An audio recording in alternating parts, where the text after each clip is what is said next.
Et Gosel qui envoie une balle au fond. Il est avec Montbaron sur le jeu. Et Sébastien Gürtner. Vuilleret qui déborde. Bien complet. Et c'est le but. But de Vuilleret tout seul qui ouvre la marque après 3 minutes 57 dans cette rencontre. Un effort solitaire du défenseur numéro 33. Avec Montbaron qui va tirer. Non, c'était pas rate. Une déviation et c'est le but. But sur coup franc. Parat qui tire et une déviation. Si on ne se trompe, ça doit être stoppé. Et égalisation de Biense Landers après 9 minutes 11.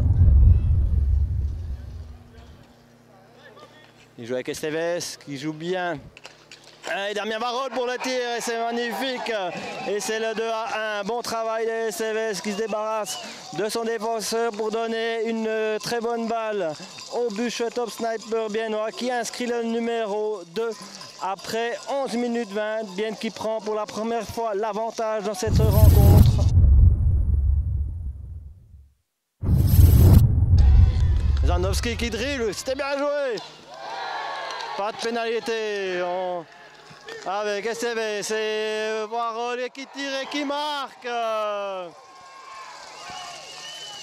Le 3e but de Biense Landers marqué par le bûche top sniper Damien Varol en contre sur une occasion où les Fribourgeois sont pas très contents. Mais c'est donc 3-1 pour Biense Landers. Santoro qui met de l'autre côté, ça sera Dylan Schuart qui va les presser. Schuart qui prend cette balle. Bon engagement des Fribourgeois. Monet. Ah, bon pressing de cette ligne. Et attention. Ah. Montbaron bloqué par Dylan Schuart. Dylan Schuart non, qui peut pas se dégager. Et un tir et c'est le goal de Vincent Montbaron. Ah, cruauté pour les Fribourgeois qui pressent mais qui encaissent un but magnifique de Vincent. Le numéro 28 biennois qui fait très mal avec son but. Tout le monde a pu faire son changement. Des joueurs épuisés, beaucoup d'intensité. Avec Varol qui prend de la vitesse, qui avance. On redonne et c'est magnifique. Triangulation conclue par Widmer sur un travail préparatoire de Varol qui a donné la balle à Esteves pour Widmer et c'est le numéro 5.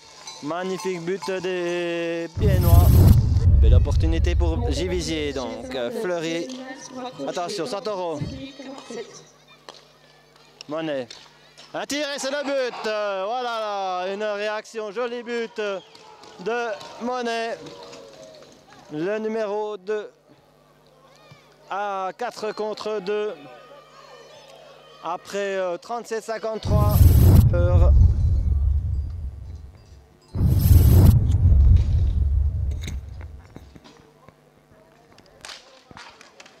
Un tir de Santoro. Et le poteau. Et c'est le but. But des Fribourgeois de Sunderman après 45-30. Givisier qui marque enfin sur un but pas super bien joué, mais au moins c'est dedans, c'est ce qu'il faut. Ils étaient devant le but, ils ont profité d'un rebond avec Lionel Page. Au numéro 9 du SH Biense Landers. Pour Beresville. Beresville, une balle au fond, un rebond. Et c'est le but. But de Alain Hayé. Les Fribourgeois qui reviennent à 5-4 par ce joueur qui profite d'un rebond. Une fois de plus, hein, on vous le dit, un rebond qui permet de tromper Fridley sur les shoots de loin. C'est difficile, mais Jean Hayé là relance son équipe. 5-4 et directement un temps mort côté Biense Landers. Un shot au loin. complètement excentré. Un deuxième tir de Santoro. Santoro au centre qui donne un arrêt exceptionnel de Fridley. Oh là là là là. Quel arrêt de Raphaël Fridley. Et il reste encore 1 minute 05. Le portier biennois qui sort l'arrêt.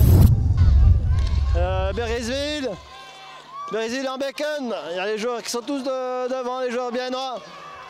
Gürtner qui gagne un peu de temps. Beresville à la bande. Il va mettre derrière à Monet. Beresville. Les joueurs vont dans tous les sens. C'est un arrêt de Raphaël Fridley. Il reste encore 19 secondes en powerplay et 1 minute 04 dans cette rencontre. Et bien qui tient. Aïe, qui va aller prendre la balle. Qu'est-ce qui se passe? On ne change pas de gardien, toujours pas. 30 secondes. Voilà le gardien qui sort côté Givisier. Est-ce que ça sera trop tard? Gürtner qui va gagner un peu du temps. Et Warhol qui shoot et qui la met au fond. Il tire depuis son corps et il donne la victoire à son équipe.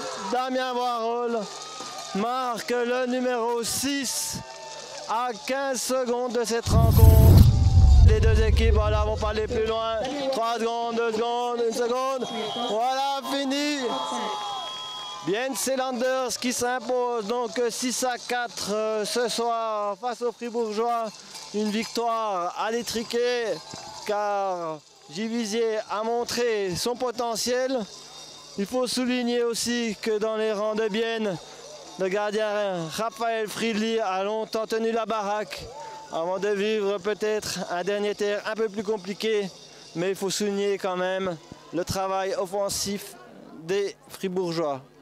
Et de l'autre côté aussi, Bienne a été opportuniste quand il l'a fallu pour prendre de l'avance dans cette rencontre. Mais quel beau match nous avons vécu aujourd'hui du côté de Bienne.